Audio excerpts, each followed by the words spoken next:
বর্তমানে journalism and মাস কমিউনিকেশনের চাহিদা অনেক।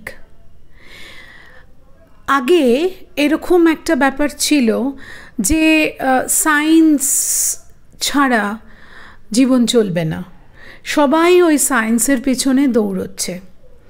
প্যারেন্টসরাও কিন্তু এটাই ভাবতো যে সায়েন্স নিয়েই পড়াশোনা করবে।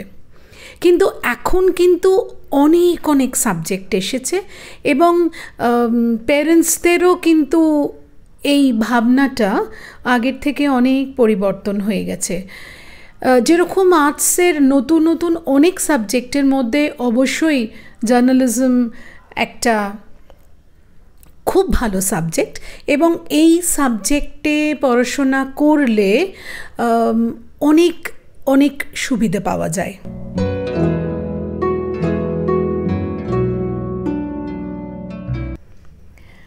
আগের যা সিলেবাস ছিল তার থেকে এখন জার্নালিজম অ্যান্ড মাস কমিউনিকেশনের সিলেবাসেও অনেক পরিবর্তন হয়েছে। হাতে কলমে ছাত্রছাত্রীরা নিউজ রাইটিং লিখছে, ফিল্ডে গিয়ে সার্ভে করছে, সেখানে রিপোর্ট তৈরি করছে, অ্যাঙ্কারিং শিখছে, রেডিও টক করে সেটাকে এডিট করছে, তারপরেতে ডকুমেন্টারি করছে, তারপরেতে বিভিন্ন লোকের সেলিব্রিটির ইন্টারভিউ নিচ্ছে, তারপরেতে ভিডিও এডিটিং শিখছে এবং নিউজ পেপারের পেজ মেকআপ সেটাও কিন্তু শিখছে। তার থেকেও যেটা বড় পাওনা সেটা হচ্ছে প্রত্যেকটা কলেজেই প্রায় হাতে ধরে শেখানো হয় কিভাবে নিউজটা লেখা হবে এবং প্রত্যেকটা তার স্টেপস, সেটার জন্য আলাদা করে পরীক্ষাও হয়। তারপরে হচ্ছে তোমার ফিল্মের ওপরে অনেক কলেজ আছে, তারা ফিল্মের পোর্শনটা চুজ করে এবং যেরকম ডকুমেন্টারি কোনো কলেজ চুজ করে, কোনো কলেজ ফিল্ম মেকিং চুজ করলো। এছাড়াও ফিল্ম স্টাডিজও পড়ানো হয়। ফিল্ম স্টাডিজও কিন্তু আবার আলাদা কোর্স আছে, সেটাতে আমি আসছি না। বাট সাংবাদিকতা, গণজ্ঞাপন এই একটা ছাতার তলায় এক গুচ্ছ পাওনা। অ্যাডভার্টাইজমেন্ট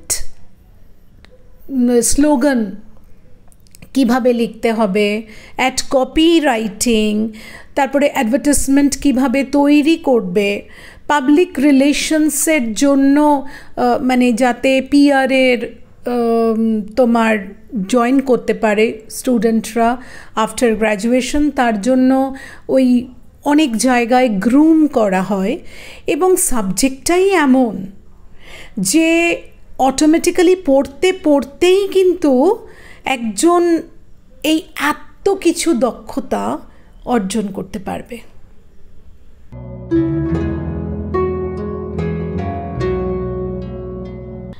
এই সাবজেক্টের স্কোপ অনেক। শুধু ছাত্রছাত্রীদের নিজেদের এফিসিয়েন্সি অনুযায়ী বেছে নিতে হবে কোন দিকে তারা যাবে। যার যেদিকে কোয়ালিটি সে সেটাই বাছবে।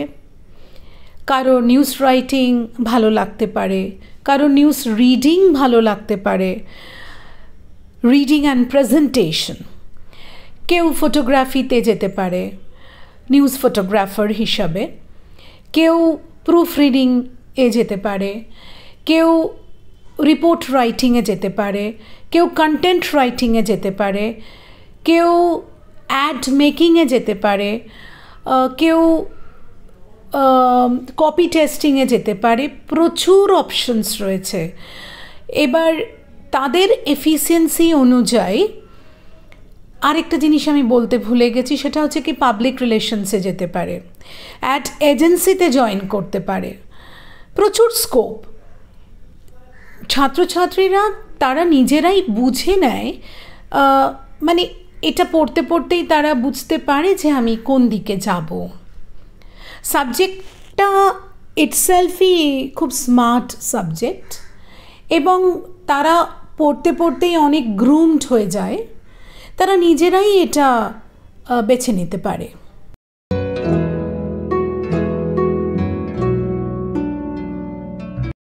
যারা ফ্রিল্যান্সিং করতে চায়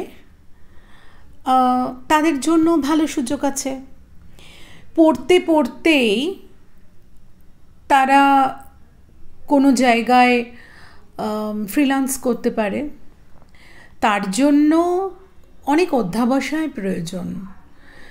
একজন স্টুডেন্ট, তাকে ওই বারবার নিউজ পোর্টালে, নিউজ পেপার অফিসে গিয়ে গিয়ে লেখা দেখাতে হয়। হয়তো তুমি প্রশ্ন করতে পারো যে গিয়ে গিয়ে লেখা দেখাবে, মানে এই এখনের যুগে গিয়ে সামনে বসে এটা হবে না, এটা কেটে এখানে লিখবে, সেকেন্ড প্যারাটার ওপরে যাবে, এটা কেটে নিচে নামাবে, এই জিনিসগুলো অনলাইনে হবে না। যে কারেকশন করছে, যে সুযোগ দিচ্ছে আর কি বলতে পারি, তো তার সঙ্গে অনেক কোঅপারেট করতে হবে, তার টাইম অনুযায়ী যেতে হবে, বিকজ সে একটা কাজ শিখছে, সে তো কিছুই জানে না, নিউ কামার, সে একটা রিপোর্ট লিখতে কি করে পারবে। তো এই বারবার যেতে যেতে একটা কমিউনিকেশন করতে করতে একটা কোঅপারেশন তৈরি হয়ে যায়। তখন অটোমেটিক্যালি ওই হয়তো যিনি সুযোগ দিচ্ছেন তিনি হয়তো বললেন তুমি আমাকে এটা পাঠিয়ে দাও, আমি দেখে নেব। তার মানে তখন সেই জায়গাটা কিন্তু সে করে নিতে পেরেছে। তখন সে অনলাইনে কিছু পাঠালো, তখন সেটা কারেকশন করে পাঠিয়ে দিল বা ভয়েস পাঠিয়ে দিল, তারপরে সে তার মতন করে দিল, সেটা হতে পারে। তারপরে যারা নিউজ টক নয়, আমি ভুল বললাম, রেডিও টক, তোমাকে সংস্থায় গিয়ে জমা দিতে হবে কিছু নির্দিষ্ট টপিকে, এবং সেখানে তোমার লেখাটা যদি পছন্দ হয় তাদের, তখন তোমাকে ডেকে পাঠাবে, তখন তোমাকে ওটা পড়তে হয়। তো এই রকম তুমি যখন স্টুডেন্ট থাকবে তখন তোমাকে এইটা স্টুডেন্ট থাকাকালীনই করে নিতে হবে, বিকজ তখনই তো তোমার করার টাইম। তুমি পাশ করে গেলে, গ্র্যাজুয়েশন করে নিলে, তারপরে যদি তুমি ভাবো যে আমি কাজ শিখব, সেটা কিন্তু খুব মুশকিল। তোমাকে ওই প্রথম থেকেই ওই একেবারে লেগে থাকতে হবে। যদি তুমি তোমার কোনো ধরো অ্যাড এজেন্সি, ঠিক আছে, অনেক সময় বিভিন্ন কলেজে এরকম বিভিন্ন সংস্থা আসে, তখন কিন্তু এরকম তাদের কাছে পাঠানোও হয়, এবং সেই তারা কিন্তু ওই 15 days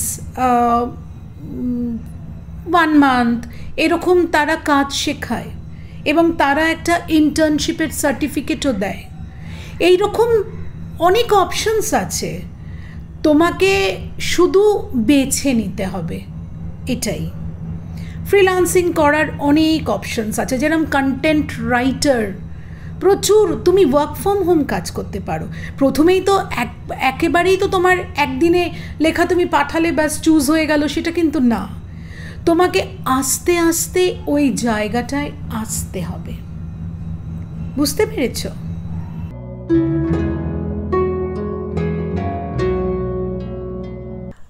প্রথম কথা বলি, সেটা হলো আমার ইচ্ছা অনুযায়ী আমি তো কখনো কোনো চাকরি বাঁচতে পারি না। আমার ইচ্ছা এখন আনন্দবাজার পত্রিকা, আমি আনন্দবাজার ছাড়া কোথাও জব করব না, এরকম তো করলে চলবে না। তোমাকে নিজেকে তৈরি হতে হবে, এবং সেই তৈরিটা হচ্ছে according to the demands of the industry. অবশ্যই এটা ফার্স্ট ব্যাপার যে খুব গ্রুমড প্রেজেন্টেশন, এইটা ভীষণ ইম্পর্ট্যান্ট। তুমি কিভাবে কথা বলছো, কিভাবে থ্রো করছো, এই প্রেজেন্টেশনটা এতটাই গুরুত্বপূর্ণ যে শুধু মিডিয়া ইন্ডাস্ট্রি নয়, যদি তুমি কোনো জায়গায় পাবলিক রিলেশনসে তুমি জব করো, সেখানেও কিন্তু তোমাকে খুবই কথা বলার দক্ষতা যদি না থাকে তোমার, তাহলে কিন্তু খুব মুশকিল।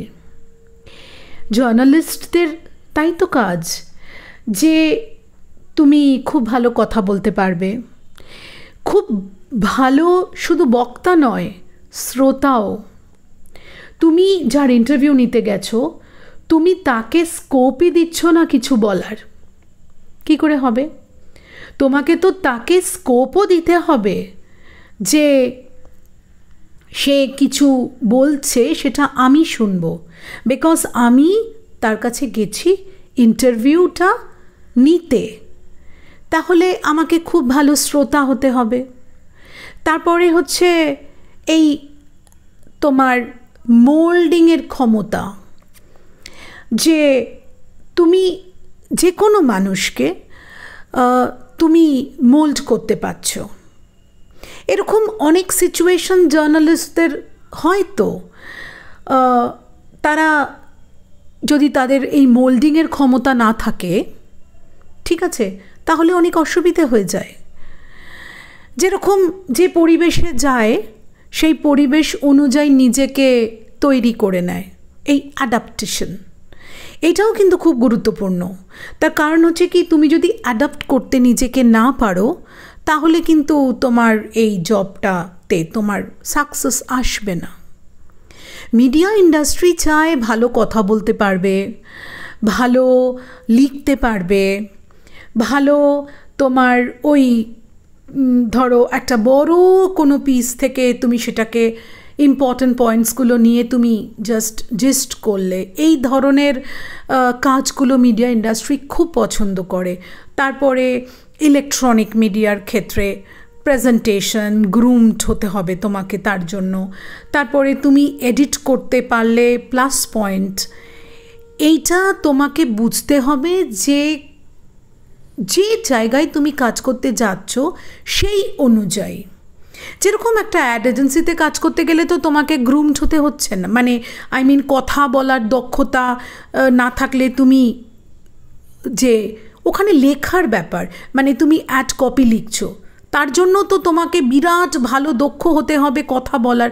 হ্যাঁ দেখো, বিরাট ভালো দক্ষ কথা বলা শুধু জার্নালিজমে নয়, যে কোনো মানুষেরই যদি সে ভালো কথা বলতে না পারে তাহলে কিন্তু খুব মুশকিল। জার্নালিজমে ব্যাচেলার্স ডিগ্রি করার পর অনেকে আবার প্রুফ রিডার হিসাবে বিভিন্ন সংস্থায় তারা কাজ পেয়ে যেতে পারে, এবং তারা তো এই সংস্থাগুলো তারা তো এই ধরনেরই লোককে পছন্দ করবে। ধরো যে হিস্ট্রি বইয়ের প্রুফ রিড করবে, সে তো হিস্ট্রির ওপরেই পড়াশোনা করে থাকবে, তবেই তো তার সুবিধা হবে। যে সাংবাদিকতার বই প্রুফ রিড করবে, তাকে তো সাংবাদিকতায় মাস্টার ডিগ্রি করতে হবে, এবং সেটা যদি সে না করে তাহলে তো সে এই important terms etcetera journalistic terms বুঝবে না। আমি অ্যাজ আ স্টুডেন্ট আমি বুঝে নেব যে একটা ইন্ডাস্ট্রি কী চায়। খুব ভালো প্রেজেন্টার যদি কেউ হয় তাহলে সে কিন্তু ইলেকট্রনিক মিডিয়ায় চান্স পেতে পারে। এবং শুধু তাই নয়, প্রিন্টের ক্ষেত্রে ওই অনেক পাতার পর পাতা লেখাকে তোমাকে শর্ট করতে হয়, এবং সেটা খুব ভালো বাংলায়, খুব ভালো ইংলিশে, খুব ভালো হিন্দিতে, যে যে কাগজে কাজ করছে। এবং এইটা করতে অনেকেই কিন্তু পারে না, সেই জন্য যারা এটা করতে পারে তাদের কিন্তু অনেক সুবিধা। তো এই সমস্ত জিনিস মানে যা যা একটা মিডিয়া অর্গানাইজেশন পছন্দ করবে, আস্তে আস্তে স্টুডেন্টরা বুঝে সেই মতনভাবেই কিন্তু নিজেদের তৈরি করে। ঠিক আছে?